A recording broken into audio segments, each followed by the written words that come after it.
Hi hello எல்லோரும் எப்படி இருக்கீங்க? எல்லாருமே நல்லா இருக்கணும். நாங்களும் ரொம்ப நல்லாயிருக்கோம். இந்த விலாக் பார்த்திங்கன்னா ஈஸ்டருக்கு எடுத்த விலாக். என்னடா இப்போ போடுறேன்னு பார்க்குறீங்களா? எனக்கு டைமே இல்லைங்க.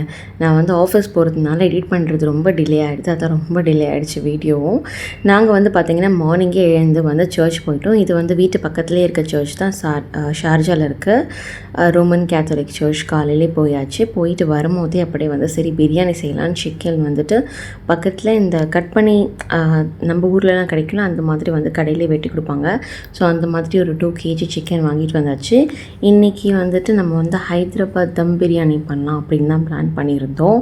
ஸோ எப்போவுமே வந்துட்டு நம்ம யூஸ்வலாக செய்கிற பிரியாணி தான் செய்வோம். இன்றைக்கி நம்ம வந்துட்டு ஹைதராபாத் தம் பிரியாணி செய்வோம். கொஞ்சம் ப்ராசஸ் கொஞ்சம் அதிகம் தான், பட் பரவாயில்ல பண்ணி சாப்பிட்லாம் அப்படின்னு சொல்லிட்டு அதை தான் வந்து பண்ணிகிட்டு இருந்தோம். அதுக்குள்ளே எங்கள் வீட்டில் இருக்க பசங்களுக்கு வந்துட்டு ரொம்ப பசி எடுக்க ஆரம்பிச்சிருச்சு. ஸோ அவங்களுக்கு வந்து ஆப்பிள் வந்துட்டு ஷேக் போட்டுடலாம் அப்படின்னு சொல்லிட்டு ஆப்பிள் தான் கட் பண்ணிகிட்ருக்கேன்.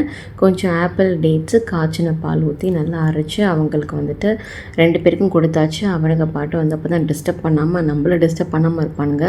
இல்லைனா என்னோடய குட்டி வந்து என்ன பண்ணுவான் அப்படின்னா பார்த்தீங்கன்னு வச்சுக்கோங்களேன், இந்த நம்ம வீடியோ எடுத்துகிட்டு இருக்கும்போது இந்த ட்ரைபாட் எடுத்து அதை வந்துட்டு பிடுங்கிடுவார். இல்லைனா என்னை எதுவுமே பண்ண விட மாட்டாங்க உள்ளே.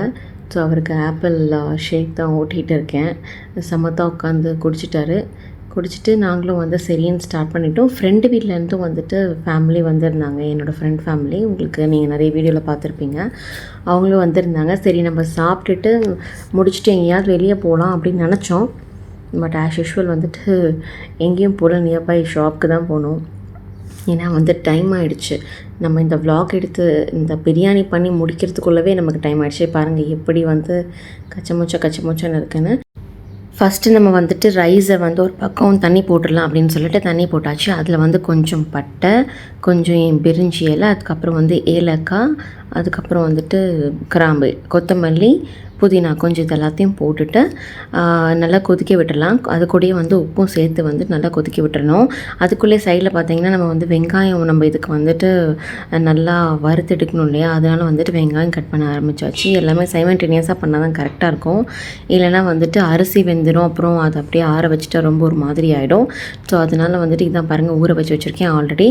நான் வந்து பார்த்திங்கன்னா 1.5 கிலோ அரிசி வந்துட்டு ஊற வச்சுருக்கேன். ஸோ இதனால் தண்ணியும் கொதிச்சாச்சு. அதிலே வந்து அரிசி எடுத்து போட்டாச்சு. நான் ஸ்டண்ட்லாம் பண்ணிகிட்டு இருந்தேன். கையில் கேமராவையும் வச்சுட்டு இதையும் சேர்த்து போடும்போது கீழே கவுத்துட்ருப்பேன். அதுக்கப்புறம் வந்துட்டு என் ஹஸ்பண்ட் வந்து திட்டினாங்க, உனக்கு என்ன இந்த வேலைலாம் அப்படின்னு சொல்லிட்டு. ஸோ அரிசி போட்டாச்சு சூப்பராகவே. அது ஒரு பக்கம் வந்து ரெடி ஆகிட்டே இருக்குது. இங்கே பாருங்கள், இந்த மாதிரி வந்துட்டு 50% வந்து உங்களுக்கு 50 இல்லை 70% வெந்தோடனே நம்ம வந்து எடுத்து வச்சிடலாம்.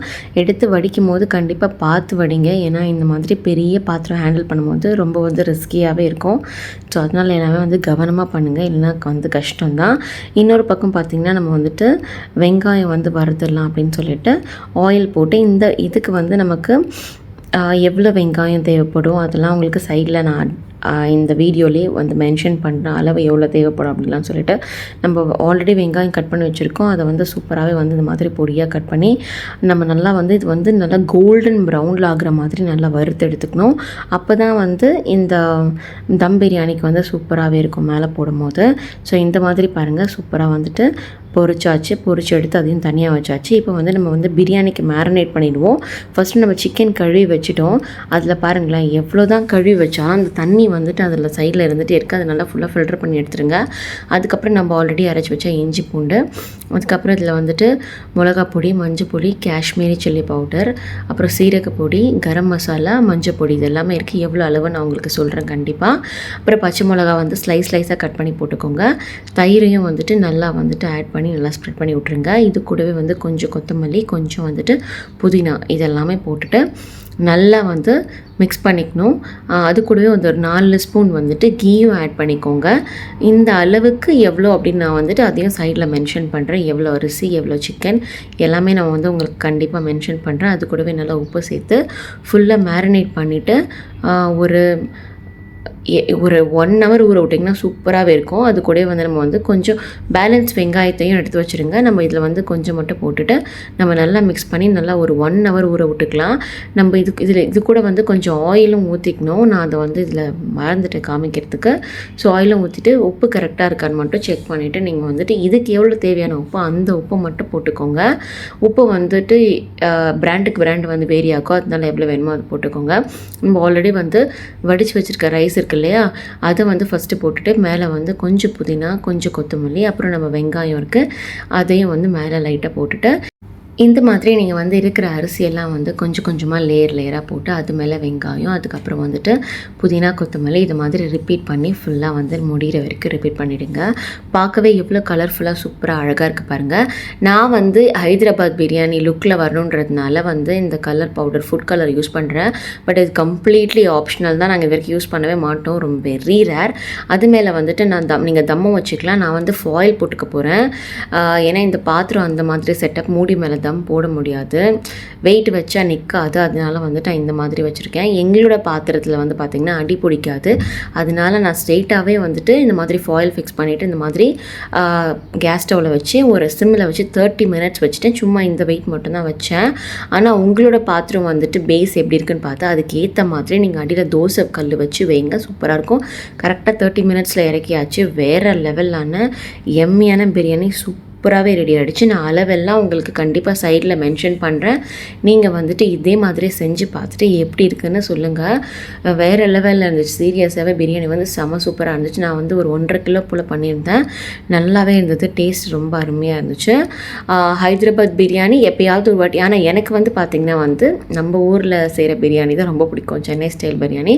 பட் ஒரு சேஞ்ச்க்கு எப்போவுமே அதை நான் பண்ணிகிட்ருக்கோம். ஸோ இப்போ இன்றைக்கி இது பண்ணலாமே அப்படின்னு சொல்லிட்டு இது பண்ணியிருந்தேன். ரொம்பவே நல்லா இருந்துச்சுங்க. நீங்களும் ட்ரை பண்ணிவிட்டு எப்படி இருக்குன்னு கண்டிப்பாக கீழே கமெண்ட் பண்ணுங்கள்.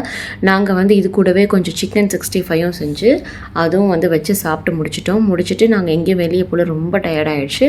ஈவினிங் எங்களுக்கு வந்துட்டு போயிட்டு சும்மா விளையாட்டுக்கு இந்த இது பார்க்கில் போய் விளையாடுறதுக்கு திங்ஸ்லாம் வாங்கலாமே அப்படின்னு சொல்லி போயாச்சு.